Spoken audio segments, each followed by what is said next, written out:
అందరికీ నమస్కారం. ఇది రోజే చెప్పేదే కదా, ఈరోజు ప్రత్యేకత ఉంది కదా. అందరికీ నమస్కారం. ఈరోజు 100వ ఎపిసోడ్, 100 ఎపిసోడ్ ఇది. అంచేత మీ అందరికీ కూడా చేతులెత్తి నమస్కరిస్తూ మీకు many many many many thanks. అతి తక్కువ సమయంలో ఇంతమంది సబ్స్క్రైబ్ చేసుకుని మీరందరూ కూడా ప్రతిరోజు ఉదయం చూస్తున్నందుకు, మీ మంచి మంచి విశేషాలు అందించాలని తపనతో నేను చేస్తుంది ఇదంతా. సో మీ ఆదరణ ఎప్పుడు నాకు ఇలా ఉండాలని మనస్ఫూర్తిగా శిరస్సు వంచి నమస్కరిస్తూ వేడుకుంటున్నాను. ఇది సాధ్యడానికి మీకు అందరికీ తెలిసిన విషయమే. లాక్డౌన్ చేసిన మరుసటి రోజే లాక్డౌన్ ఉంటుంది, ఏం చేయాలి అసలు. నేను మామూలుగానే ఎప్పుడు ఇంట్లో ఉండను, ఆఫీస్లో ఉండను, ఎక్కువ బయట ఇండస్ట్రీలోనే తిరుగుతూ ప్రెస్ మీట్లని లేదంటే అందరికి అలవాటు, అన్ని ఆఫీసులకు వెళ్ళటం ఇలా నాకు బాగా అలవాటు. అటువంటి అన్ని నేను ఎలా ఉండాలి ఇంట్లో అని నాకు నేనుగా క్రియేట్ చేసుకుని ఈ న్యూస్ డైలీ నేను ఏదైతే మన మ్యాగజైన్లో, ఫేస్బుక్లో, ట్విట్టర్లో, స్టేటస్లో, ఇన్స్టాగ్రామ్లో ఏదైతే పెడతానో అవన్నీ ఒక న్యూస్గా చేస్తే ఎలా ఉంటుంది అనే ఆలోచనతోటి, ఇంకా మరిన్ని కొత్త విశేషాలు కూడా మనం చెప్తే బాగుంటుందనే ఉద్దేశంతో నేను ఇది స్టార్ట్ చేశాను. లాక్డౌన్ సరే మ్యాక్సిమం ఉంటే 1 మంత్ ఉండి 2 మంత్ ఉంటుంది అని నేను స్టార్ట్ చేసింది. నిజంగా అయితే అది 100 days ఇప్పుడు అయింది. ఇంకా ఎన్ని రోజులు ఉంటుందో తెలియదు. థియేటర్లు ఎప్పుడో స్టార్ట్ అవుతాయో ఇంకా తెలియని పరిస్థితి. ఆ వ్యాక్సిన్ వచ్చేంత వరకు మనం వెయిట్ చేయాల్సిందే. అప్పుడే మనకి థియేటర్లు ఎంటర్టైన్మెంట్ లాస్ట్ పర్ఫార్మెన్స్ కాబట్టి ఇరు రాష్ట్రాల ముఖ్యమంత్రులు కూడా త్వరలోనే ఈ వ్యాక్సిన్ వచ్చిన తర్వాత లేదంటే త్వరలో కూడా థియేటర్లు ప్రారంభమవుతాయి. మళ్ళీ మనకి పాత రోజులు వస్తాయి, నో డౌట్. కానీ ఈ లోపు నేను ఇంట్లో ఉండి ఖాళీగా ఉండి ఏం చేయాలి ఆలోచిస్తూ ఒక రోజు పుట్టిన ఆలోచన. సో దీనికి ఇలా స్టార్ట్ చేసిన వెంటనే ఎంతో మంది ఇండస్ట్రీ నుంచి ప్రముఖులందరూ కూడా నాకు ఫోన్ చేసి, సురేష్ అద్భుతంగా ఉంది, ఇది కంటిన్యూ చేయి, ఆపొద్దు అంటే నేను అలా నెక్కుంటూ మా టీం సహకారంతో ఎడిటింగ్ కానీ అందరూ దీని కంటెంట్ రైటర్స్ కానీ అందరూ వారికి రాత్రి పగలు నిద్ర లేకుండా, నేను నిద్రపోకుండా, వాళ్ళు ఎవరికి నిద్ర లేకుండా. సో ఒక ఎపిసోడ్ చేయాలంటే మీకు దాదాపు ప్రతిరోజు నేను 20 నుంచి 25 న్యూస్లు ఇస్తున్నా. ప్రతిరోజు డైలీ డే అండ్ నైట్ కష్టపడి చేస్తున్న విషయం దీని గురించి తెలిసిన వాళ్ళందరికీ తెలుస్తుంది. దీని వెనకాల ఎంత కష్టం ఉంటుందో. ఒక ఐటమ్ కలెక్ట్ చేసుకోవాలి, అది కాంట్రవర్సీకి కాకుండా చూసుకోవాలి, అది వేయచ్చో వేయకూడదు తెలుసుకోవాలి, దాన్ని మళ్ళీ కంపోజ్ చేసుకోవాలి, దాన్ని మళ్ళీ వాయిస్ ఓవర్ చేసుకోవాలి, దాన్ని మళ్ళీ యాంకరింగ్ చెప్పించుకోవాలి, దాన్ని మళ్ళీ ఎడిటింగ్ చేసుకోవాలి, మళ్ళీ ఎడిటింగ్ సంబంధించి మళ్ళీ ఆ ఫొటోస్ అన్ని గ్యాదరించుకోవాలి, అది ఆ వీడియో మళ్ళీ కాపీ రైట్ పడకుండా చూసుకోవాలి. సో ఇన్ని బాధ అయిన తర్వాత ఎక్స్పోర్ట్ పెట్టుకోవాలి, తర్వాత రెండరింగ్ అవ్వాలి, ఎక్స్పోర్ట్ పెట్టుకోవాలి, ఆ బయటికి రావటానికి ఎన్ని గంటల కష్టమో మీ అందరికీ తెలిసిందే. ది సినిమా సంబంధించి అంటే కొంత వాళ్ళు బయట వాళ్ళకి తెలియకపోవచ్చు, కానీ సినిమా సంబంధించిన అందరికీ ఈ విషయాలన్నీ తెలుసు. అన్ని కష్టాలతో 100 రోజులు పూర్తి చేసుకున్న రోజు ఇది. సో నాకు ఇంతకన్నా అదృష్టం, ఇంతకన్నా ఆనందం ఇంకేముంటుంది. మీ అందరి బ్లెస్సింగ్స్ తోటి ఇది కంటిన్యూ చేద్దాం అనుకుంటున్నాను. అందరూ చేయమంటున్నారు కాబట్టి మీరు ఎప్పుడు నాకు మంచి మంచి విషయాలు తెలియజేస్తూ ఫర్దర్గా కొంచెం ఇంకా ఎన్నో ఇంటర్వ్యూలు అన్నీ మనం చేద్దాం, ఇంటర్వ్యూలు ఇవన్నీ కూడా చేద్దాం అనుకుంటున్నాను. సో కాబట్టి మీ అందరి సహకారం నాకు కావాలి. సో మరింత ముందుకు తీసుకెళ్లాలని ఈ సంతోషం మ్యాగజైన్ యూట్యూబ్ ఛానల్ కూడా మీరు నాకు సహకరిస్తారని మనస్ఫూర్తిగా కోరుకున్నాను. ఈ ఒకవైపు కరోనా, మరోవైపు లాక్డౌన్, ఈ కారణాలు ఇళ్లకే పరిమితం అయిన ప్రజలు వినోదం కోసం, వార్తా సమాచారం కోసం తప్పిస్తున్న సమయంలో సంతోషం పత్రిక వెనుక అడుగు వేయలేదు. ఎలాగైనా సరే మనం సాధించాలి, చేయాలి, మంచి మంచి న్యూస్ ఇవ్వాలని దాని గురించి ఎన్నో సమస్యలు ఎదురైనా అన్నిటిని ఛేదించి ఇప్పుడు ఈరోజు 100వ ఎపిసోడ్గా ఇది నేను తీసుకురావడం జరుగుతుంది. సో ఇంకెందుకు ఆలస్యం, ఈ 100వ ఎపిసోడ్ ఏంటో స్పెషల్స్ కొన్ని ఉంటాయి, అదేంటో కూడా చూసేద్దాము. సో మరి స్టార్ట్ చేద్దామా? టుడే టాప్ న్యూస్ కి స్వాగతం. మరి ఈరోజు సినిమా విశేషాలు ఏంటో ఇప్పుడు చూద్దాం.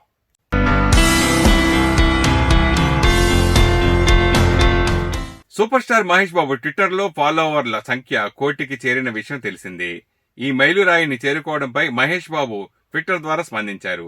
సూపర్ స్టార్ మహేష్ బాబును ట్విట్టర్లో ఫాలో అయ్యే వారి సంఖ్య 1 కోటి మందికి దాటింది. ఈ రికార్డు పట్ల మహేష్ ఫ్యాన్స్ హ్యాపీగా ఉన్నారు. సౌత్ ఇండియాలో 10 మిలియన్ ఫాలోవర్స్ సాధించిన స్టార్ హీరోగా మహేష్ బాబు ఇప్పుడు రికార్డు నెలకొల్పారు. తనకి వచ్చిన ఈ ఆదరణ పట్ల మహేష్ బాబు ట్విట్టర్ ద్వారా స్పందించారు. తనని ఫాలో అవుతున్న అందరికీ కృతజ్ఞతలు తెలుపుతున్నట్లుగా మహేష్ బాబు ట్వీట్ చేశారు. నా మనసులోని కృతజ్ఞతాభివందనాన్ని వివరించి చెప్పడానికి 10 మిలియన్స్ ధన్యవాదాలు కూడా సరిపోవు. మీ అందరితో వర్చువల్ గా ఇలా కనెక్ట్ అయినందుకు నిజంగా చాలా సంతోషిస్తున్నాను. అందరికీ ధన్యవాదాలు, 10 మిలియన్ల బలాన్ని ఇచ్చినందుకు అని మహేష్ తన ట్విట్టర్లో పేర్కొన్నారు. స్టైలిష్ స్టార్ అల్లు అర్జున్, ఆయన సతీమణి అల్లు స్నేహ మార్నింగ్ వాక్ చేస్తున్న ఫోటోలు సోషల్ మీడియాలో వైరల్ అవుతున్నాయి. ఆ వివరాలు ఇప్పుడు.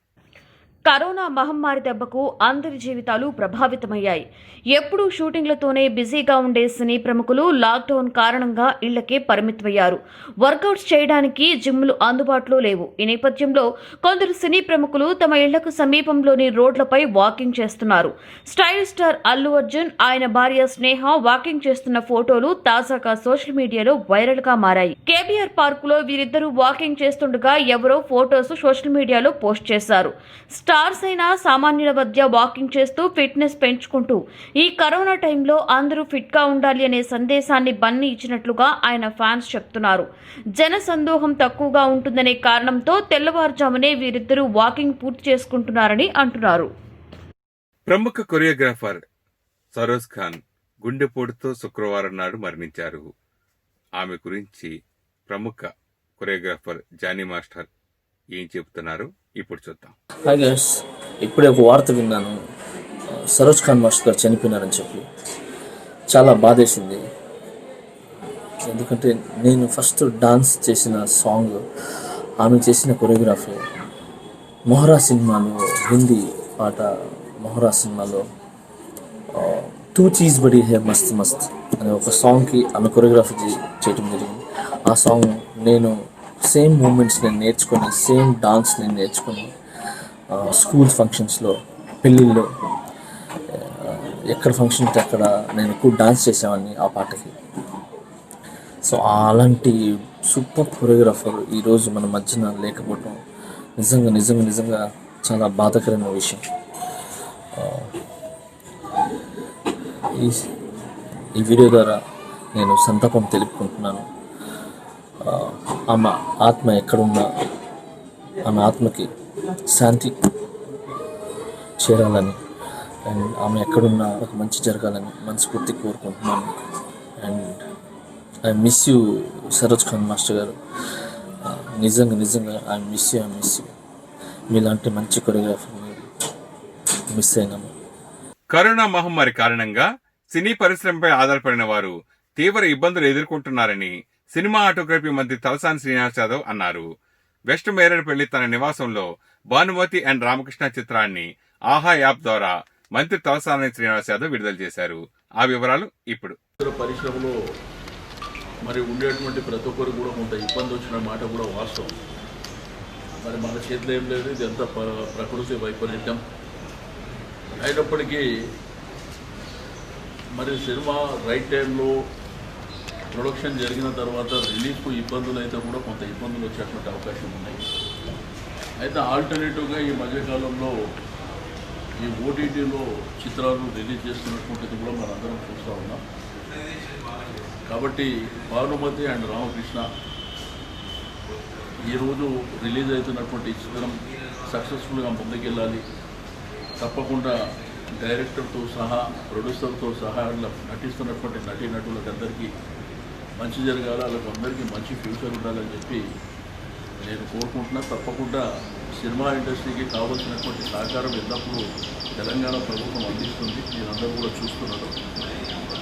అయితే ఈరోజు మరి ఆహా యాప్ ద్వారా రిలీజ్ అయ్యేటువంటి చిత్రాన్ని తప్పకుండా ప్రేక్షకులందరూ ఈ సినిమా చూసి, ఎందుకంటే ఇట్లాగో కరోనా కోవిడ్ వలన ఇట్లనే ఉంటుంది కాబట్టి మరి తప్పకుండా ఈ చిత్రాన్ని మీరు అందరూ చూడాలని చెప్పి నేను ఈ సందర్భంగా కోరుకుంటూ, తప్పకుండా ఈ యొక్క ప్రొడక్షన్కు మంచి జరగాలి, భవిష్యత్తులో కూడా వాళ్ళకి మంచి భవిష్యత్తు ఉండాలని చెప్పి కోరుకుంటున్నాను. టీఆర్ఎస్ ఎంపీ సంతోష్ కుమార్ ప్రారంభించిన గ్రీన్ ఇండియా ఛాలెంజ్ కు చిత్ర పరిశ్రమ నుంచి మంచి స్పందన వస్తోంది. తాజాగా రేణు దేశాయ్, సోనీ చెరిస్టా ఈ ఛాలెంజ్ లో పాల్గొన్నారు. ఆ వివరాలు ఇప్పుడు. తెలంగాణ సీఎం కేసీఆర్ ప్రారంభించిన హరితహారంలో భాగంగా రాజ్యసభ సభ్యులు జోగినపల్లి సంతోష్ కుమార్ శ్రీకారం చుట్టిన గ్రీన్ ఇండియా ఛాలెంజ్ కు చిత్ర పరిశ్రమ నుండి మంచి స్పందన వస్తుంది. అందులో భాగంగా యాంకర్ ఉదయభాను ఇచ్చిన ఛాలెంజ్ ను స్వీకరించారు రేణు దేశాయ్.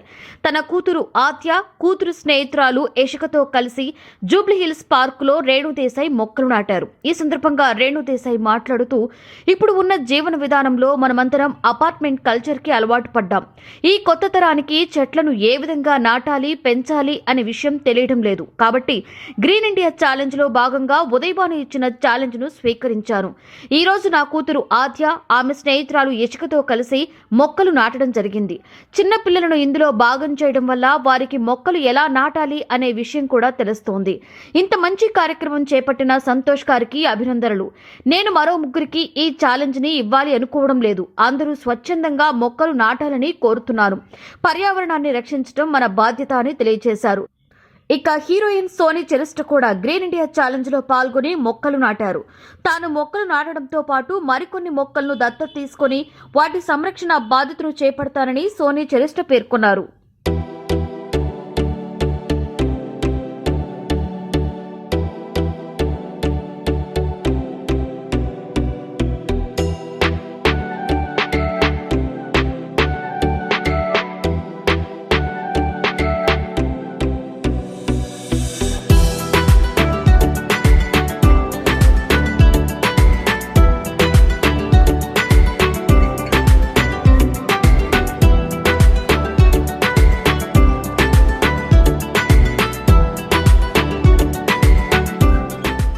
సినిమాల్లో అవకాశాలు ఇప్పిస్తానంటూ తన పేరుతో అమ్మాయిలకు వలవేసిన కేటుగాళ్లపై RX100 డైరెక్టర్ అజయ్ భూపతి పోలీసులకు ఫిర్యాదు చేశారు. ఆ వివరాలు ఇప్పుడు. సోషల్ మీడియా పెరిగిన తరువాత మోసాలు చేసే కేటగాళ్లు కూడా బాగా పెరిగిపోతున్నారు. ఎన్నో అడ్డదారులు తొక్కుతూ అమాయకులను మోసం చేస్తున్నారు. సినీ ఇండస్ట్రీ విషయానికి వస్తే తాము సినిమాలలో అవకాశాలు కల్పిస్తామంటూ మోసం చేస్తుంటారు. తాజాగా అలాంటి ఘటన ఒకటి RX100 డైరెక్టర్ అజయ్ భూపతి పేరుతో జరిగింది. ఓ కేటుగాడు ఫేస్బుక్లో అందమైన అమ్మాయిల వివరాలు సేకరించాడు. అమ్మాయిలతో వాట్సాప్ చాటింగ్ చేస్తూ తాను RX100 డైరెక్టర్ అజయ్ భూపతి అని చెప్పి పరిచయాన్ని పెంచుకున్నాడు. త్వరలో తాను హీరో విజయ్ దేవరకొండ, విశాల్తో సినిమాలు తీయబోతున్నట్లుగా అవకాశాన్ని కల్పిస్తానని నమ్మించాడు. కొందరి నుండి న్యూడ్ ఫొటోస్ కూడా సేకరించి వారిని వేధించడం మొదలుపెట్టాడు. ఈ విషయం డైరెక్టర్ అజయ్ భూపతి దృష్టికి వెళ్ళింది. తన పేరుతో అమ్మాయిలను మోసం చేస్తున్న సైబర్ నేరగాడిపై చర్యలు తీసుకోవాలంటూ సైబర్ క్రైమ్ పోలీసులకు డైరెక్టర్ అజయ్ భూపతి ఫిర్యాదు చేశారు. ఇలాంటి కేటుగాళ్లను నమ్మి మోసపోకుండా జాగ్రత్తగా ఉండాలి అంటూ అమ్మాయిలకు సూచించారు. పలు సినిమాలతో పాటు బిగ్ బాస్ రియాలిటీ షో ద్వారా మంచి గుర్తింపు తెచ్చుకున్న తేజస్వి మదివాడ ఓ కొత్త వెబ్ సిరీస్ చేస్తోంది. ఆమె బర్త్డే సందర్భంగా పోస్టర్ విడుదల చేశారు. ఆ వివరాలు ఇప్పుడు. ఐస్ క్రీమ్, సీతమ్మ వాకిట్లో సిరిమల్ల చెట్టు, నాన్న నేను నా బాయ్ ఫ్రెండ్ వంటి చిత్రాలతో గుర్తింపు తెచ్చుకున్న Tejaswi Madivada Big Boss reality show తర్వాత మరింత పాపులర్ అయ్యారు. తాజాగా ఆమె కమిట్మెంట్ పేరుతో రూపొందుతున్న ఓ వెబ్ సిరీస్ చేస్తోంది. జూలై 3 శుక్రవారం తేజస్వి బర్త్డే సందర్భంగా కమిట్మెంట్లో ఆమె పోస్టర్ను విడుదల చేశారు. లక్ష్మీకాంత్ చెన్నా దర్శకత్వంలో రూపొందుతున్న వెబ్ అంథాలజీ సిరీస్ కమిట్మెంట్లో తేజస్వి హాట్గా కనిపించనుంది. 4 అమ్మాయిలకు సంబంధించిన కథాంశాలతో ఈ వెబ్ అంథాలజీని లక్ష్మీకాంత్ చెన్నా తెరకెక్కిస్తున్నారు. తేజస్వి మదివాడతో పాటు రమ్య పసుపులేటి, సిమా సింగ్, అన్వేషి జైన్ ఈ సిరీస్లో నటిస్తున్నారు. ఒక్కొక్క ఎపిసోడ్లో ఒక్కొక్కరికి సంబంధించిన కథాంశం ఉంటుంది. ఎప్పుడూ వివాదాస్పద అంశాలతో వార్తల్లో నిలిచే బాలీవుడ్ బోల్డ్ క్వీన్ కంగనా రనౌత్ తాజాగా సరికొత్త లుక్ తో షాక్ ఇచ్చారు. ఆ వివరాలు ఇప్పుడు. కంగనా రనౌత్ నటించిన జడ్జ్మెంట్ హైక్య సినిమా కోసం నిర్వహించిన లుక్ టెస్టుకు సంబంధించిన ఫోటోలను ఆమె టీం తాజాగా సోషల్ మీడియాలో పోస్ట్ చేసింది. మీరు మునుపెన్నడూ చూడని లుక్ జడ్జ్మెంట్ క్యా హై సినిమాలోని బాబీ పాత్ర కోసం చేసిన లుక్ టెస్ట్. ఇది తిరస్కరణకు గురైంది. మీరేమనుకుంటున్నారు? ఆమె ఇలా పింకీ కట్తో బాగుందా? సినిమాలో కనిపించినట్లుగా గుబురైన ఉంగరాల జుట్టుతో బాగుందా? కింద కామెంట్ చేయండి అని పోస్ట్ చేశారు. ఈ ఫోటోలు సోషల్ మీడియాలో వైరల్ అయ్యాయి. కేవలం 4 గంటల్లోనే 7 లక్షలకు పైగా లైకులు సంపాదించాయి. చాలా మంది సినిమాలలో కనిపించిన ఉంగరాల జుట్టు లుక్కే ఓటేశారు. వైష్ణవ్ తేజ్ హీరోగా నటిస్తున్న ఉప్పెన చిత్రంలోని నీ కన్ను నీలి సముద్రం పాట మరో రికార్డు క్రియేట్ చేసింది. ఆ వివరాలు ఇప్పుడు. సుప్రీం హీరో సాయి ధరమ్ తేజ్ తమ్ముడు వైష్ణవ్ తేజ్ హీరోగా పరిచయమవుతున్న చిత్రం ఉప్పెన. మైత్రి మూవీ మేకర్స్ మరియు సుకుమార్ రైటర్స్ సంయుక్తంగా నిర్మిస్తున్న ఈ చిత్రానికి సుకుమార్ శిష్యుడు బుచ్చుబాబు సన దర్శకత్వాన్ని వహిస్తున్నారు. కృతి శెట్టి కథానాయికగా నటిస్తున్న ఈ చిత్రానికి దేవిశ్రీ ప్రసాద్ సంగీతాన్ని అందించారు. ఇప్పటికే విడుదలైన ఫస్ట్ లుక్ పోస్టర్ తో ఈ సినిమాపై మంచి హైప్ క్రియేట్ అయింది. కాగా ఈ చిత్రంలోని తొలి ప్రేమ పాట నీ కన్ను నీలి సముద్రం నా మనసేమో అందుట్లో పడవ ప్రయాణం సాంగ్ సోషల్ సోషల్ మీడియాలో సెన్సేషన్ క్రియేట్ చేస్తోంది. ప్రతి ఒక్క ప్రేమ జంటను మైమరిపిస్తున్న ఈ సాంగ్ మరో రికార్డును అందుకుంది. తాజాగా ఈ వీడియో యూట్యూబ్లో 8 కోట్ల వ్యూస్ను సొంతం చేసుకుంది. అతి తక్కువ సమయంలో 8 కోట్ల వ్యూస్ సాధించిన పాటగా నీ కన్ను నీలి సముద్రం రికార్డును సృష్టించింది. ఇక ప్రస్తుతం ఈ పాటకు ఉన్న క్రేజ్ బట్టి మరిన్ని రికార్డులు సృష్టించడం ఖాయంగా కనిపిస్తోంది. ఈ పాటకు శ్రీమణి అందించిన సాహిత్యం ఆకట్టుకోగా రక్వీబ్ ఆల్బమ్ హిందీ లిరిక్స్ మైమరిపిస్తున్నాయి. Heroine Radhika Pandit KGF chapter 1 hero Yash అద్దాంగి ఇటీవల తమ ఇంట్లో పనిచేసే పని మనిషి కోసం రాధికా పండిట్ కేక్ తయారు చేసి ఆమె బర్త్డే వేడుకలు జరిపారట. దీనికి సంబంధించిన వివరాలు ఇప్పుడు చూద్దాం. యష్ రాధికా పండిట్ దంపతుల ఇంట్లో పనిచేసే ఆవిడ పేరు గీత. 8 ఏళ్ల నుండి వారింట్లోనే పనిచేస్తున్న గీత ఇంట్లో మనిషిలా కలిసిపోయి ఉంటుందట. ముఖ్యంగా లాక్డౌన్ సమయంలో గీత తీసుకున్న సంరక్షణ గురించి రాధికా పండిట్ తన సోషల్ మీడియా ద్వారా ప్రశంసించారు. ఇటీవల గీత బర్త్డే కోసం తనే స్వయంగా కేక్ బేక్ చేసి మరీ గీత చేత కట్ చేయించారట రాధిక. మన జీవితంలో అత్యంత ముఖ్యమైన వారు, ఇంటి పనుల్లో, ఆఫీస్ పనుల్లో సహాయంగా ఉండేవారు, వారిని మనుషుల్లా గుర్తిద్దాం, వారి ప్రాముఖ్యతను నలుగురితో పంచుకుందాం అని రాధికా పండిట్ అన్నారు. Krishna and his Leela OTT platform ద్వారా ఆహా ద్వారా ఈ రోజు విడుదల కానుంది. ఈ సందర్భంగా శుక్రవారం సాయంత్రం వీడియో కాన్ఫరెన్స్ ద్వారా ఏర్పాటు చేసిన ప్రెస్ మీట్ లో కొన్ని విశేషాలు చిత్ర యూనిట్ పాల్గొని చెప్పడం జరిగింది. ఆ ప్రెస్ మీట్ విశేషాలు ఇప్పుడు చూద్దాం. So Cinema there's one dialogue which Rukhsar says again, Sidhu and Ravikant. I was just wondering who wrote it. You know, love is a feeling, relations are all about compatibility. Who was the one who wrote that line? అంటే more than who wrote it, I think it's the ఆ time కి మేము నమ్మిన philosophy అని చెప్పొచ్చు. We were both in relationships in our personal life, and you know we were madly in love, and you know there was no filters to the way we were in our personal life. So I think somewhere you realize once you get into a relationship, you realize that you know just having love is not enough to sustain a relationship. You need to have a compatibility with that person, right? So I think that is something me and Ravi realized, and hence you know it came into the film, because we can actually not tell you if you ask us who wrote what line, which scene. Adi alamen cheppalem. Adi we both keep talking and I say something or he says something, and you know it just comes out.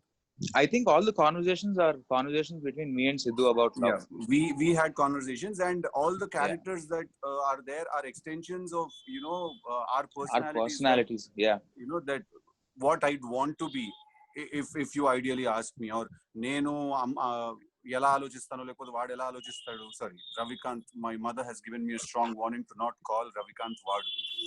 So Ravikanth ఎలా ఆలోచిస్తాడు. So ఈ extension of our personalities is very much reflecting in the film. Film release అవుతుంటే the kind of హంగామా we use to have, you know, in terms views or you know theatre visits. Cinema release అయిన తర్వాత success అదంతా చూసారు మీరు. రవి చూసారు, Shraddha you have scene it, Seerat has seen it, Siddhu మీరు చూసారు. All of a sudden this happened like Krishna and his Leela got premiered on Netflix and it's going to be premiered on AHA. So ee adaptation ela undi, how are you taking this? Like it's a complete contrast, right? Yeah. Ante that choice లేదు మనకంటే we have to adapt. దానికి solve చేస్తామా లేకపోతే we'll go out and make something happen or cinema ఇంకా release చేస్తామని, because ఇది మా దగ్గర చాలా రోజులు ఉంచుకున్నాం and we wanted the audience to badly watch the film. So ఇంకా మా దగ్గర ఉంచుకోలేకపోయాం, కరోనా వచ్చింది. ఇంకా I thought even Siddhu and I we were discussing. And ఇంకోటి to be very realistic about this, ఇప్పుడు థియేటర్ లో సినిమా ఒకవేళ రిలీజ్ అయినా కూడా ఒక చిన్న హీరో సినిమాకి ఫస్ట్ ఓపెనింగ్స్ తీసుకురావడం is a very very difficult task. ఇప్పుడు ఓటీటీలో సినిమా రిలీజ్ అయింది, you know click of your mouse, ఇంట్లో అవైలబుల్ ఉంది కాబట్టి సినిమా అందరూ ఇమీడియట్ గా వెళ్ళి you know they started watching the film, right? So maybe theatre లో రిలీజ్ అయ్యి ఉంటే అంత ఓపెనింగ్స్ వచ్చి ఉండేవి కాదేమో. నేను ఏంటంటే నాకు ఇలాంటివి చెప్పుకుని ఇప్పుడు నెట్ఫ్లిక్స్ లో రిలీజ్ అవ్వడం మంచిదే అని నాకు ఒక థియరీ క్రియేట్ చేసుకుంటున్నాను అనమాట నేను. But yeah, in a realistic sense it might not have open that well. Telugu ఇండస్ట్రీకి రాధా క్యారెక్టర్ తో మంచి హీరోయిన్ తీసుకొచ్చారు అనుకుంటే అమ్మాయి పెళ్లి చేసుకు వెళ్ళిపోతానంటుంది. ఏంటండి ఇది? Like I'm still open to like really good content, sir. No, that doesn't stop her from acting, I'm sure. Nothing is going to stop anyone. After marriage also acting, then? I mean like something really interesting. Getting married to a director. What? I said you're also getting married to a director. Yeah, she's getting married to a director. I'm doing well. Okay, second dumbbell also off my chest now. Now I can happily say it out. Sidhu, okay. Ravikanth గారు చెప్పండి sir. అది మీరు further సినిమాలు lockdown అయిపోయిన తర్వాత భవిష్యత్తులో theatres అన్ని open అయిన తర్వాత కూడా మీరు ఓటీటీకి వెళ్ళడానికి ఇష్టపడతారా, థియేటర్ లో రిలీజ్ గా ఇష్టపడతారా? రెండు అండి, అంటే అది స్టోరీ బట్టి ఉంటుంది అనుకుంటున్నాను నేనైతే. బికాజ్ అది ఓటీటీ కంటే ఇంకా అసలు బాక్స్ ఆఫీస్ టెన్షన్ లేకుండా చెప్పొచ్చు కథలు. బట్ ఒకసారి థియేటర్కి వెళ్తే ఆ ప్రెషర్ ఉంటుంది కదండి. 150 రూపీస్ వచ్చి ఒకళ్ళు కూర్చోవాలంటే వాళ్ళని సాటిస్ఫై చేయడానికి దాని గేమ్ వేరు completely. So I think story బట్టి ఉంటుంది ఏది ఎక్కడ ఆడాలనేది నా ఉద్దేశం. లాక్డౌన్ ముందుగా స్మాల్ ఫిల్మ్స్ తీసుకుంటే అసలు only first day morning show ఆడటం, మ్యాట్ని తీసాడు. అంటే ఎంత గొప్ప సినిమా మంచి బ్యానర్ రిలీజ్ చేసినా గానీ only 3 days, Friday Saturday Sunday maximum ఉంచడం. అంటే అది పెద్ద బ్యానర్ సినిమాలు కనుక సపోజ్ ఏదైనా ఉంటే కానీ అట్లా చేయడం, లేదంటే కంప్లీట్ గా మొత్తం ఇబ్బంది పడ్డ చిన్న సినిమాలకు అన్ని బాగా చాలా ఇబ్బంది ఎదుర్కొన్నాయి. ఇప్పుడు అది బేస్ చేసుకుని భవిష్యత్తులో ఈ చిన్న సినిమాలు కష్టం ఉన్న టైంలో లాక్డౌన్ మంచి జరిగిందంటారా, చెడు జరిగిందంటారా? మీ అభిప్రాయం ఏంటి? అంటే దాని బిజినెస్ ఆస్పెక్ట్ గురించి నాకు అసలు ఐడియా లేదండి. నేను ఓన్లీ ఆ స్టోరీ టెల్లింగ్ బట్టి కరెక్ట్ గా చెప్పగలిగితే I think people will come to the theatre and watch it.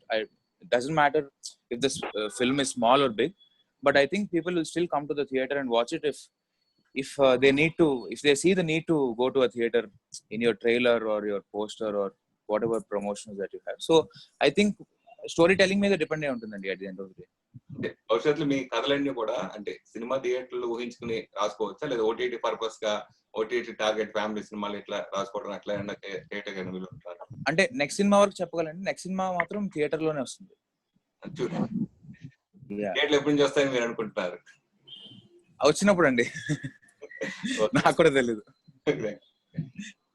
తమిళనాడులోని పుదుకోటైలో 7 ఏళ్ల బాలికని మానభంగం చేసి దారుణంగా చంపేసిన ఘటన దేశ ప్రజల హృదయాలను కలిచివేస్తోంది. ఈ సంఘటనపై హీరోయిన్ సాయి పల్లవి తీవ్రంగా స్పందించారు. ఆ వివరాలు ఇప్పుడు. మానవ జాతి మీద ఉన్న ఆశ పూర్తిగా అడుగంటిపోతోంది. బలహీనులుగా ఉన్నవారిని వేధిస్తున్నాం. మన రాక్షసిక ఆనందానికి పసిపిల్లల్ని బలి తీసుకుంటున్నాం. గడిచే ప్రతిరోజు ప్రకృతి మనతో ఒకటే చెబుతోంది. మానవ జాతికి వినాశనం దాపరించింది. మానవ జాతి మొత్తం తుడిచిపెట్టుకుని పోయే రోజు దగ్గరలోనే ఉంది. ఈ అమానుష ప్రపంచానికి మరో బిడ్డకి జన్మనిచ్చే హక్కు లేదు. నలుగురి దృష్టికి వచ్చాక సోషల్ మీడియాలో ట్రెండ్ అయ్యాకో నేరస్తునికి శిక్ష పడడం కాదు, ఎవరూ గుర్తించిన నేరాల పరిస్థితి ఏమిటి, వాటికి న్యాయం ఎప్పుడు జరుగుతుంది అని ట్విట్టర్ వేదికగా ప్రశ్నించారు సాయి పల్లవి. ప్రముఖ తమిళ హీరోయిన్ వరలక్ష్మి శరత్ కుమార్ కొత్త సినిమా మరియు యోగిబాబు సినిమా కూడా G5లో డైరెక్ట్ గా రిలీజ్ కాబోతున్నాయి. ఆ వివరాలు ఇప్పుడు చూద్దాం. కరోనా మహమ్మారి కారణంగా థియేటర్స్ లో విడుదల కావాల్సిన చాలా కొత్త సినిమాలు ఓటీటీ ప్లాట్ఫామ్ దారిన పడుతున్నాయి. తమిళంలో పాపులర్ కమీడియన్ యోగిబాబు నటించిన కాక్టైల్ జూన్ 10న G5లో డైరెక్ట్ గా స్ట్రీమింగ్ కాబోతోంది. అలాగే వరలక్ష్మి శరత్ కుమార్ నటించిన police investigation thriller Danny August 1న G5లో స్ట్రీమింగ్ కానుంది. కరోనా కారణంగా థియేటర్లో ఇప్పట్లో సినిమాలు విడుదల అయ్యే అవకాశాలు లేవు. దీనికి తోడు డిజిటల్ స్ట్రీమింగ్ లో సినిమాలు చూసే ప్రేక్షకుల సంఖ్య పెరిగింది. ఇంటర్నేషనల్, నేషనల్ ప్లాట్ఫామ్స్ తో ప్రాంతీయ ఛానల్స్ ఎక్కువ అవుతున్నాయి. తెలుగులో ఆహా, బెంగాలీలో హాయ్చోయ్ ఉన్నట్లే ఇప్పుడు తమిళంలో సరికొత్త ఓటీటీ రాబోతుంది. ఆ వివరాలు ఇప్పుడు. అత్తకత్తి, పిజ్జా, కుదూకవం లాంటి డిఫరెంట్ హిట్ ఫిల్మ్స్ నిర్మించిన తమిళ నిర్మాత సివి కుమార్ తమిళంలో రీగల్ టాకీస్ పేరిట ఓటీటీ ప్లాట్ఫామ్ ప్రారంభిస్తున్నారు. జూలై 8 నుండి రీగల్ టాకీస్ స్ట్రీమింగ్ కాబోతోంది. నెలవారీ చందాలు, సంవత్సర చందాలు కాకుండా ఫేవర్ వ్యూ స్ట్రీమ్ లో ఈ ప్లాట్ఫామ్ రన్ కాబోతోంది. ప్రముఖ తమిళ నిర్మాత కలైపులి ఎస్ దాను తమిళ చిత్ర నిర్మాతలకి మెడికల్ ఇన్సూరెన్స్ కల్పించాలని కోర్టులో కేసు వేశారు. దీనికి సంబంధించిన వివరాలు ఇప్పుడు చూద్దాం. తమిళ చిత్ర నిర్మాతల మండలిలో నెలకొన్న కొన్ని విభేదాల కారణంగా తమిళ ప్రొడ్యూసర్స్ కౌన్సిల్స్ మొత్తం తమిళనాడు రాష్ట్ర ప్రభుత్వం ఆధీనంలో ఉంది. అందువల్ల నిర్మాతల మండలి సభ్యులందరికీ మెడికల్ ఇన్సూరెన్స్ వెంటనే కల్పించాలని కలైపులి ఎస్తాను కోర్టులో పిటిషన్ వేశారు. ఈ కేసుని జూలై 20వ తేదీకి వాయిదా వేసిన కోర్టు ప్రభుత్వ వాదనను కూడా వినిపించాలని చెప్పింది. తెలుగులో తక్కువ గాని తమిళంలో న్యూస్ లీడర్లు హీరో హీరోయిన్లు కావటం పరిపాటి. గతంలో సంతానం, శివకార్తికేయన్, వాణిశ్రీ శోభన్, ప్రియా భవానీ శంకర్, రోబో శంకర్ ఇలా స్టార్స్ అయిన న్యూస్ లీడర్లే ఇప్పుడు దివ్య దొరస్వామి కూడా హీరోయిన్ కాబోతుంది. ఆ వివరాలు ఇప్పుడు.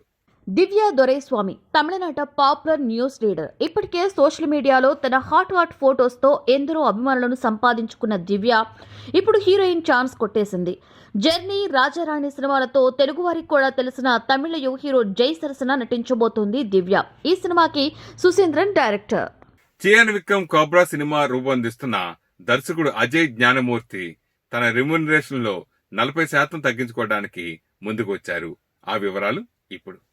7 స్క్రీన్ స్టూడియో బ్యానర్ పై లలిత్ కుమార్ నిర్మిస్తున్న కోబ్రా చిత్రం నిజానికి ఈ పాటికే విడుదల కావాల్సింది. అయితే కరోనా లాక్డౌన్ కారణంగా సినిమా రిలీజ్ వాయిదా పడింది. ఈ భారం సహజంగానే నిర్మాతపై పడుతుంది. అందుకే ఈ సినిమా డైరెక్టర్ అజయ్ జ్ఞానముత్తు తన పారితోషికంలో 40% అంటే దాదాపుగా 1,25,00,000 రూపాయలను తగ్గించుకున్నారట.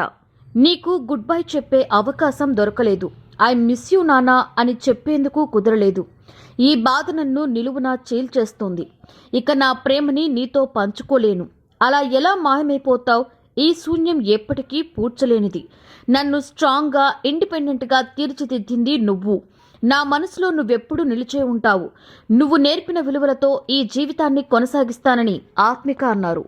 సైబర్ క్రైమ్ నేపథ్యంలో విశాల్ నటించిన చక్ర సినిమా ట్రైలర్ కి విశేషమైన రెస్పాన్స్ వస్తోంది. అయితే నిజ జీవితంలో విశాల్ తమ నిర్మాణ సంస్థలో పనిచేసిన ఓ మహిళ చేతిలో దారుణంగా మోసపోయిన వార్తలు వస్తున్నాయి. ఆ వివరాలేంటో ఇప్పుడు చూద్దాం. హీరో విశాల్కి సొంతంగా విశాల్ ఫిల్మ్ ఫ్యాక్టరీ అనే నిర్మాణ సంస్థ ఉంది. ఈ సంస్థలో గత 6 ఏళ్లుగా పనిచేస్తున్న ఓ మహిళ విశాల్ కన్నుగప్పి పెద్ద మొత్తంలో డబ్బులు దొంగలించారట. ఇప్పుడు ఈ విషయం బయటికి రావడంతో నిర్మాణ సంస్థకు చెందిన హరి అనే మేనేజర్ ఆ మహిళపై చెన్నైలో పోలీస్ స్టేషన్లో చీటింగ్ కేసును నమోదు చేశారు. దీనిపై విచారణ జరుగుతోంది. ఈ రోజు 100 ఎపిసోడ్ అనే విషయం మీకు ఇంతకుముందు తెలిసిన విషయమే. సో ఈ సందర్భంగా 2006లో మన డాషింగ్ డైరెక్టర్ పూరి జగన్నాథ్ గారితో ఎక్స్క్లూజివ్ సంతోషం డిజిటల్గా అప్పుడు తీసుకున్న ఇంటర్వ్యూ ఇప్పటికీ ఎప్పటికీ ఎన్నో అద్భుతమైన విశేషాలు మనకు గుర్తుండిపోయి ఉంటాయి. ఆ విశేషాలు, ఆ అందమైన విశేషాలని ఇప్పుడు ఆయనతో చేసిన ఎక్స్క్లూజివ్ ఇంటర్వ్యూ, అప్పటి ఇంటర్వ్యూ ఇప్పుడు మనం చూద్దాం. దీని ద్వారా ఎన్నో విశేషాలు మనం తెలుసుకుందాం. మరి ఇంకెందుకు ఆలస్యం, ఆ ఇంటర్వ్యూలోకి వెళ్ళిపోదాం.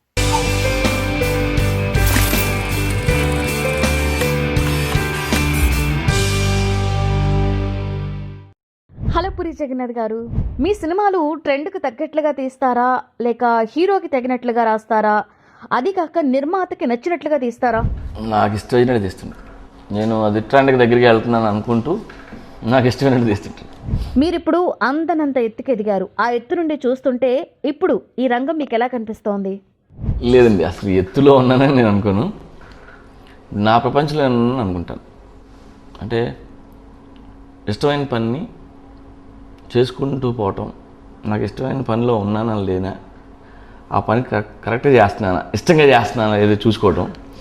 ఈ మధ్యలోని ఇప్పుడు హిట్లు రావచ్చు, ఫ్లాపులు రావచ్చు, ఏమైనా రావచ్చు, మెట్లెక్కి అనుకోవడమే తప్పు. సో నేను అది దానికి వ్యతిరేకంగా. పూరి గారు, హిట్ ఫ్లాపు అనేవి అనుభవం అంటారా లేక అనుభూతి అంటారా? అనుభవం అండి.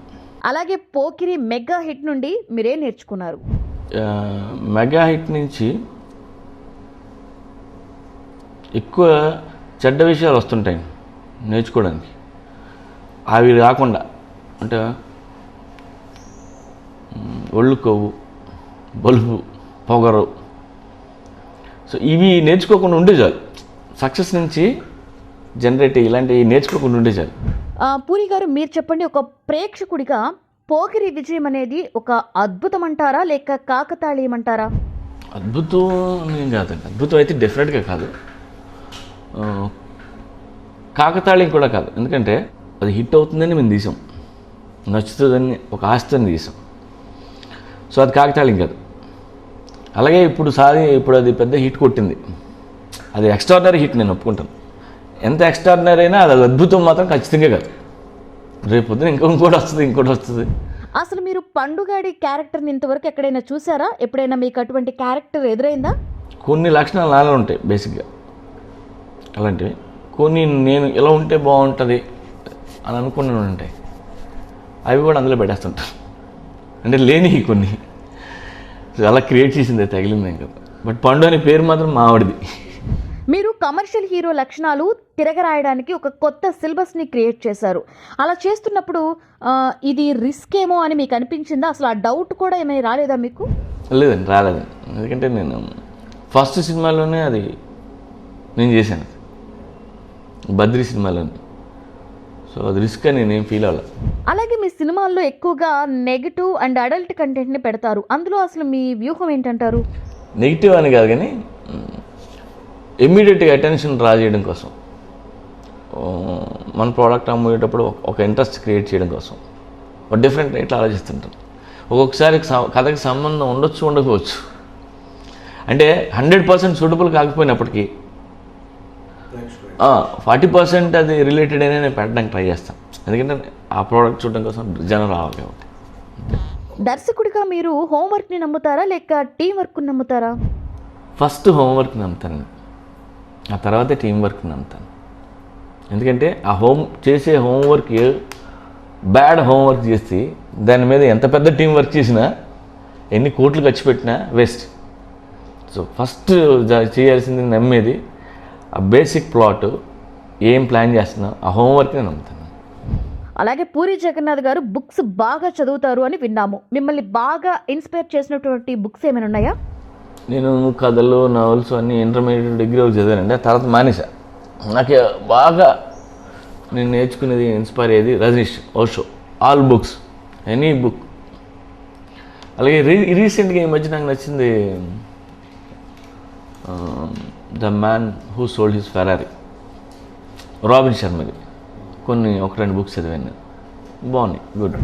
మీరు ఇంత చిన్న వయసులోనే ఫిలాసఫీ ఆలోచనలు రాయడానికి రీజన్ ఏమైనా ఉంది అంటారా? అంటే 8th క్లాస్ కల్లా నేను నెంబర్ ఆఫ్ బుక్స్ చదివాను. అంటే 8th క్లాస్కి తెలుగు రైటర్స్ అందరూ, నావల్ రైటర్స్ కానీ, చలంగర్ కానీ, శరత్ కానీ, గోపీచంద్ కానీ, షేక్స్పియర్ కానీ, భారతం కానీ, రామాయణం కానీ చేతికి దొరికిన బుక్ అలా చదవండి. సో చలంగర్ మ్యూజింగ్స్, ఇలా ఇవన్నిటి తాలూకు ఇంపాక్ట్ ఉండడం వల్ల మనలో ఏదో జనరేట్ అవుతుంటుంది. అండ్ నాకు బేసిక్గా ఆస్ట్రానమీ ఇష్టం. భూమి, విశ్వం ఏంటి, ప్లానెట్స్ ఏంటి. సో ఈ ఆస్ట్రానమీ కూడా కొంత ఫిలసాఫికల్ థింకింగ్ క్రియేట్ చేస్తుంది. అలా ఏదైనా జనరేట్ అయ్యి ఆ ఇంట్రెస్ట్ బేసిక్గా ఉండొచ్చు. అలాగే మిమ్మల్ని బాగా ఇన్స్పైర్ చేసిన మూవీస్ ఏంటి? చాలా సినిమాలు ఉన్నాయండి. అని ఇంగ్లీష్ మూవీస్ ఉన్నాయి, తమిళ్ మూవీస్ ఉన్నాయి, తెలుగులో ఉన్నాయి. ఒకటని చెప్పలేను, బట్ బేసిక్గా సినిమా అంటే నాకు ఇష్టం. బేసిక్గా పూరి జగన్నాథ్ గారికి తెలుగులో నచ్చినటువంటి టాప్ 10 మూవీస్ చెప్పమంటే ఏం చెప్తారు? మీరు ఎలా అడిగితే నేను చెప్పలేను. అంటే అసలు బేసిక్గా నేను సినిమాలు చూసేది తక్కువ యాక్చువల్గా. లాస్ట్ ఒక 15 సంవత్సరాల్లో ఒక 10 తెలుగు సినిమాలు చూసుంటాను. అంటే కోపం వస్తుంది మీకు చెప్తే, బట్ 15 సంవత్సరాల్లో నేను 10 కూడా చూసి ఉండను నేను, నా సినిమాలు కాకుండా. అవును పూరి గారు, మీరు అసలు సినిమాలే చూడరు అని చెప్పారు. అసలు సినిమాలు చూడకుండా కొత్త కొత్త మూవీస్ ఎలా తీస్తున్నారు? అంటే నేను ఇంగ్లీష్ ఫిల్మ్స్ చూస్తుంటాను. నేను బిలీవ్ చేసేది మనకంటే ఎప్పుడు అడ్వాన్స్గా ఉంటారు వాళ్ళే అడాప్ట్ చేసుకుని ఉంటాం.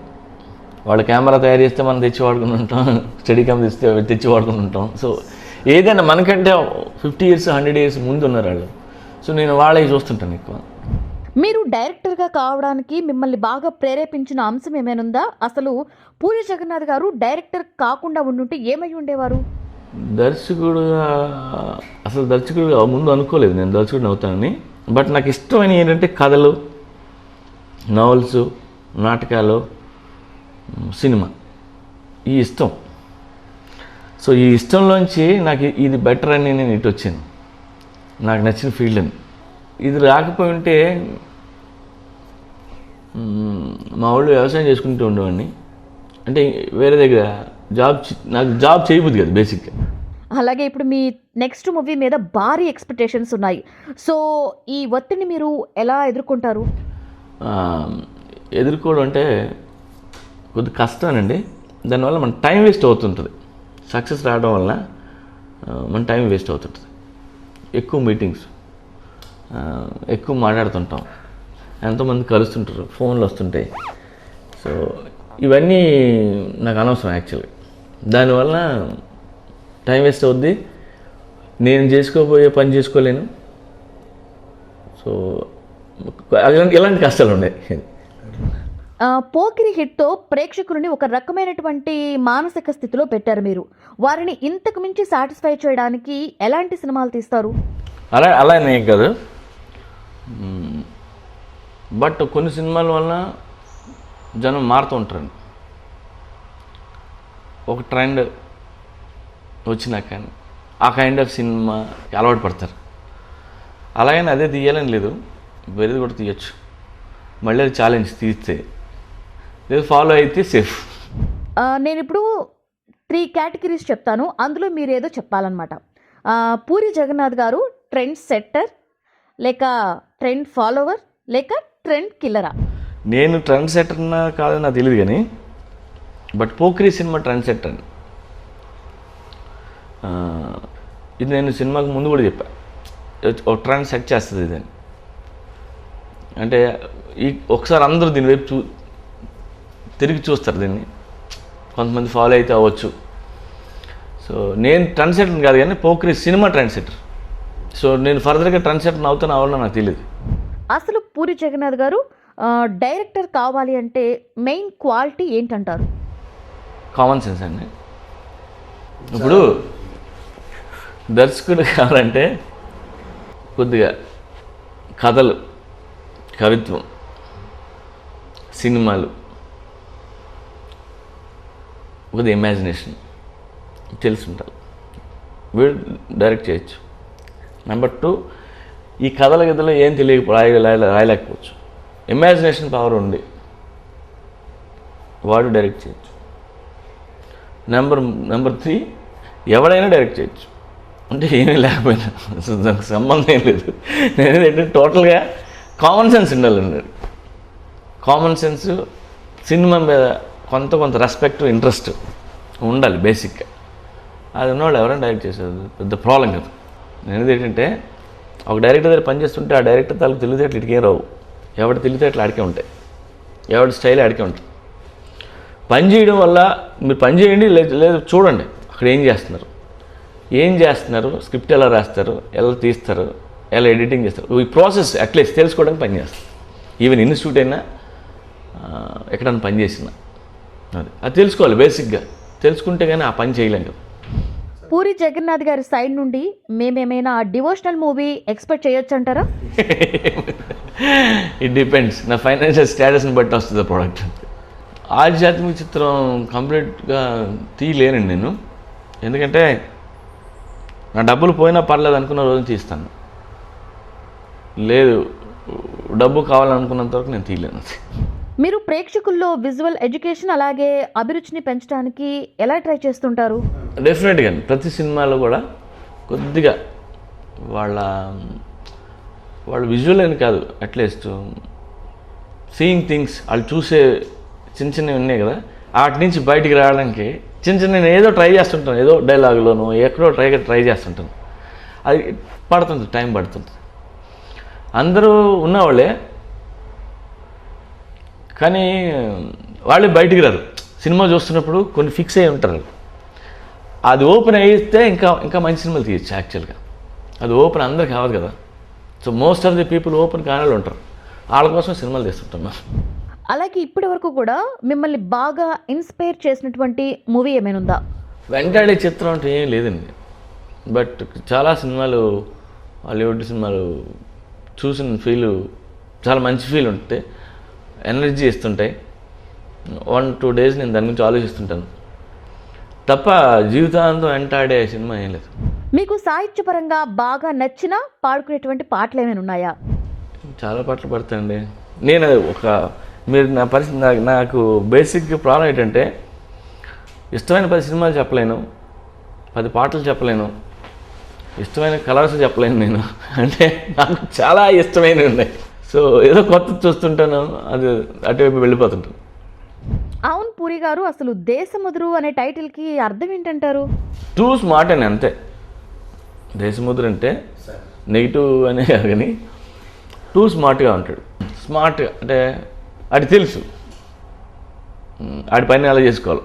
సో అంతవరకే అది ఆ కైండ్ ఆఫ్ క్యారెక్టరైజేషన్ ఉంటే ఒక లవ్ స్టోరీ. అలాగే రామ్ చరణ్ ప్రాజెక్ట్ మీద ఎటువంటి కసరత్తులు చేస్తున్నారు? ఫస్ట్ నేను ఇప్పుడు కథ రెడీ చేసే పనిలో ఉన్నాను.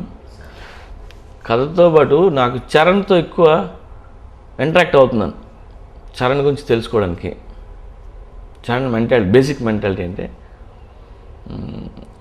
చరణ్కి ఏం వచ్చు, తను ఏం నేర్చుకున్నాడు, లేదా ఏం చేయగలడు, యాక్టింగ్ కేపబిలిటీ ఎంతవరకు ఉంటుంది. సో దాని మీద ఎక్కువ నేను ఇంటరాక్ట్ అవుతున్నాను. సో వన్స్ అతనితో ఇంటరాక్ట్ అయ్యి 1.5 month ఇంటరాక్ట్ అయితే ఈ లోపు నాకు ఏదో జనరేట్ అయ్యి ఒక స్టోరీ రెడీ అవుతుంది. అలా చేద్దాం, చేస్తే ఆ కుర్రాడిని మోర్ కాన్ఫిడెంట్గా ప్రజెంట్ చేయొచ్చు.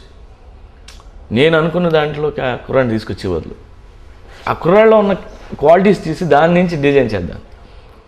అవును పూరి జగన్నాథ్ గారు, మీరు ప్రతి మూవీకి కూడా కొత్త కొత్త హీరోయిన్స్ని తీసుకుంటూ ఉంటారు. ఏంటది, మీరు ఏమైనా సెంటిమెంట్గా ఫీల్ అవుతారా? లేదండి, కంఫర్ట్, సుఖం కోసం. అంటే డేట్లు కానీ ఎటువంటి ప్రాబ్లం ఉండదు. నేను ఎన్ని రోజులు అంటే నాకు కంటిన్యూస్గా ప్లాన్ చేసుకున్నా నాకు ప్రాబ్లం ఉండదు. అందుకంటే ఏం లేదు. ప్లస్ ఆడియన్స్కి ఒక కొత్త అమ్మాయిని చూసిన ఫీల్ కూడా ఉంటుంది. మీ నుండి ఇంగ్లీష్ వెర్షన్లో ఏమైనా మూవీ ఉండొచ్చు అంటారా? ఉంటే ఎప్పుడు ఉండొచ్చు అంటారు? అది ఎప్పటి నుంచో చేద్దాం అనుకుంటున్నాను. ఏదో కారణాలు అలా అయిపోతుంది. హిట్ వచ్చినప్పుడేమో ఇప్పుడు ఎందుకు అలాంటి సినిమాలు అని కొంతమంది ఆపుతారు. ఫ్లాప్ వచ్చినప్పుడు ఈ రిస్క్లో ఇప్పుడు మళ్ళీ ఇది ఇదో రిస్క్ అని ఆపుతారు. అది అలా పోస్ట్పోన్ అవుతూ వస్తుంది. బట్ నేను చేస్తాను ఇప్పుడు. పూరి గారు దర్శకుడిగా కాకుండా ఇతర రంగాలలో ప్రవేశించే ఛాన్స్ ఏమైనా ఉందా? సంగీతం నాకు చాలా ఇష్టం అండి, బాగా ఇష్టమైన ఫీల్డ్ అదొక్కటే. నేను ఏ ఇన్స్ట్రుమెంట్ నేర్చుకోలేదని బాధపడుతుంటాను. ఒక్క ఇన్స్ట్రుమెంటేనా అంటే నేను మ్యూజిక్ చేయడానికి కాదు, కచేరీలు ఇవ్వడానికి కాదు, పర్సనల్గా నేను కూర్చొని ఎప్పుడన్నా వాయించుకోవడానికి కానీ ఒక ఇన్స్ట్రుమెంట్ రాలేదని ఫీల్ అవుతుంటాను. ఒక కీబోర్డ్ ఒకటి కొనుక్కున్నాను. నెక్స్ట్ 10 yearsలో అన్న ఆ కీబోర్డ్ అనేది నేర్చుకున్నాను. సో అది ఎప్పుడైనా ఈ లైఫ్లో నేను నేర్చుకోగలిగితే అట్లీస్ట్ ఓల్డ్ ఏజ్లో అన్న పని చేస్తుందని. నేను ఈ సినిమా ఫీల్డ్ నుంచి రిటైర్ అయిపోయినా వాయించుకోవడానికి అంటే ఇంట్రెస్ట్ అంతకంటే లేదు. ఇప్పటి వరకు మీరు తీసిన చిత్రాల్లో మీకు బాగా నచ్చినటువంటి చిత్రం ఏది? అమ్మ నాన్న తమిళమ్మ స్టోరీ నచ్చుతుంది. స్టోరీస్ ఫాదర్ అండ్ సన్స్ అని ఒకటి ఉన్నది. ప్రకాష్ రాజ్ నైట్ టైం వెళ్ళి కొడుకుని తిట్టడానికి వెళ్తే కొడుకు తిడతాడు. సో ఆ సీన్ నాకు బాగా ఇష్టం. ఇంకో స్టోరీ ఇట్లు సంస్కృతి స్టోరీ నాకు ఇష్టం. ప్లస్ నేను రాస్తున్నప్పుడు బాగా ఫీల్ అయ్యింది. అలాంటి ఆ రెండు. అలాగే పోకిరిలో మీకు బాగా నచ్చినటువంటి సీన్? పోకిరి అది వేరు, అందులో కొంత సెంటిమెంట్ అది నేను ఉంటుంది. అప్పుడు నేను చెప్పిన కథల్లో పోకిరిలో సెంటిమెంట్ అది ఉండదు, బట్ మోర్ ఎనర్జెటిక్గా ఉంటుంది పోకిరి. అసలు హీరో ఇంట్రడక్షన్ సీన్ అలా ఆ ఎనర్జీ ఉంటుంది. తర్వాత 2 గ్యాంగ్లు కలిసి మీటింగ్ అవుతుంది.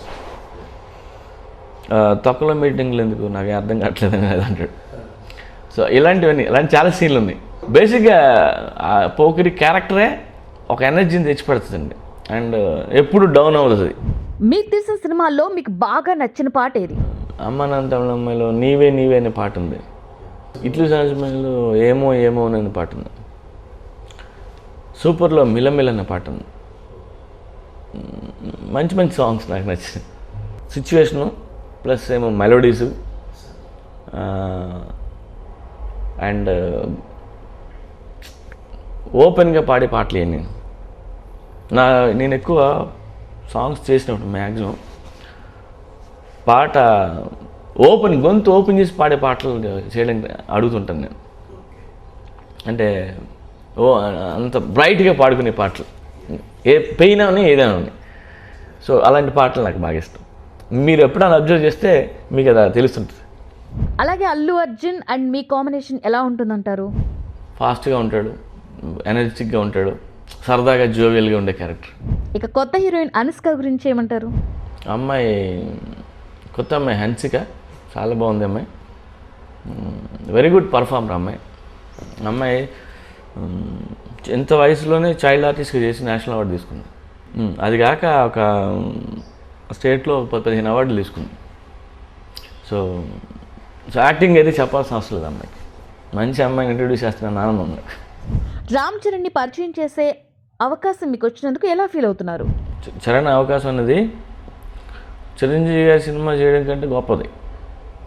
ఎందుకంటే చిరంజీవి గారు ఆయన నాకు ఆఫర్ ఇవ్వడం కంటే తన కొడుకుని తీసుకొచ్చి నాకు ఇవ్వడం అనేది దానికంటే నేను ఎక్కువ పెద్ద ఆఫర్గా ఫీల్ అవుతున్నాను. నిన్నాళ్ళు చిరంజీవి గారితో పని చేయలేదని బాధపడి ఉంది. సో నాకు ఆయన అంతకంటే పెద్ద ఆఫర్ ఇచ్చినట్టు నేను ఫీల్ అవుతున్నాను. డెఫినెట్గా అది మంచి సినిమా తీస్తాను డెఫినెట్. రామ్ చరణ్ గురించి చెప్పాలంటే మీ మాటల్లో చాలా తెలియనాడు. అండ్ ఏది మంచో ఏది చెడో తెలుసు. అంటే తండ్రి కూడా చెప్పాల్సిన అవసరం లేదు నాకు తెలిసి, అంత తెలియనాడు. అండ్ జాబ్ మీద రెస్పెక్ట్ ఉందండి కుర్రడికి. అండ్ ఫాదర్ నేమ్ నిలబెట్టాలి అనే తపనైతే ఉంది. అండ్ నాకు చాలా నచ్చింది. అవును, పూరి గారు కథ రాసుకోవడానికి ఎక్కడెక్కడికో వెళ్తారు అని విన్నాము. ఎందుకలా? ప్రశాంతమైన వాతావరణంలో కొత్త కథలు పుడతాయనా? పుడతాయి, బట్ వెళ్తే మంచిదే. ఓ మంచి పీస్ఫుల్ మైండ్ ఉన్నప్పుడు. బట్ ఇప్పుడు నాకు టైం లేదు కాబట్టి పని చేసుకుంటానని చేస్తాను. నెక్స్ట్ 1 month నేను షూటింగ్ చేస్తున్నా, అవుట్డోర్ వెళ్తున్నా. ఈ సినిమా గురించి నేను ఆలోచించేది ఏం లేదు. దీని గురించి చించాల్సింది ముందు చించాం, స్క్రిప్ట్ రెడీ. సో అక్కడ షూటింగ్ వెళ్ళి అప్లికేషన్ అది. సో మైండ్ ఫ్రీగానే ఉంది, నేను వర్క్ చేస్తాను. అది నాకు ఇలాంటి ప్రాబ్లం. వైజయంతి మూవీస్ బ్యానర్ గురించి ఏం చెప్తారు? Very big banner. చిన్నప్పుడు సినిమా చూసేవాడిని ఆ బ్యానర్లో. సో ఆ బ్యానర్లో పనిచేయటం, దత్తి గారితో ఫస్ట్ టైం పనిచేయటం, చిరంజీవి గారు ఇవ్వటం, చిరంజీవి గారి అబ్బాయి, వెరీ గుడ్ ఆఫర్ నాకు ఇచ్చింది, నన్ను నమ్మింది వాళ్ళు. వెరీ హ్యాపీ ఫీల్ అవుతున్నాను నేను. సంతోషం డిజిటల్ మ్యాగజైన్ గురించి మీ అభిప్రాయం? అసలు నాకు ఐడియా, నాకు సురేష్ చెప్పినప్పుడు నేను చాలా ఎగ్జైట్ అయ్యాను.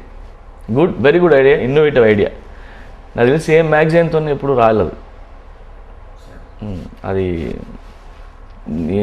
సురేష్ చెప్పగానే ఇమ్మీడియట్గా చేయి, దాన్ని పెట్టు అని చెప్పాను. మంచి వెరీ గుడ్ ఐడియా అని. చాలామంది దాచుకుంటారు, ఈ ఫ్యాన్స్ గెయిన్స్ అందరూ కలెక్ట్ చేసుకుంటుంటారు డెఫినెట్గా.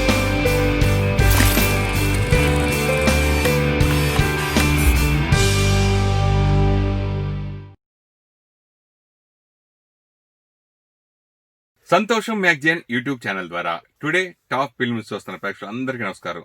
మీరు కూడా సినిమాకు సంబంధించి మంచి మంచి విశేషాలు మాకు పంపించండి. మా వాట్సాప్ నంబర్ 9849078826. ప్లీజ్ సబ్స్క్రైబర్ సంతోషం మ్యాగజైన్ యూట్యూబ్ ఛానల్. మీరు సినిమాకు సంబంధించి మంచి మంచి విశేషాలు తెలుసుకోవాలనుకుంటున్నారా, ఎప్పటికప్పుడు చూడాలనుకుంటున్నారా? అయితే వెంటనే సంతోషం మ్యాగజైన్ యూట్యూబ్ ఛానల్ని సబ్స్క్రైబ్ చేసుకోండి. Thank you. Dress కట్సీ by KLM fashion mall.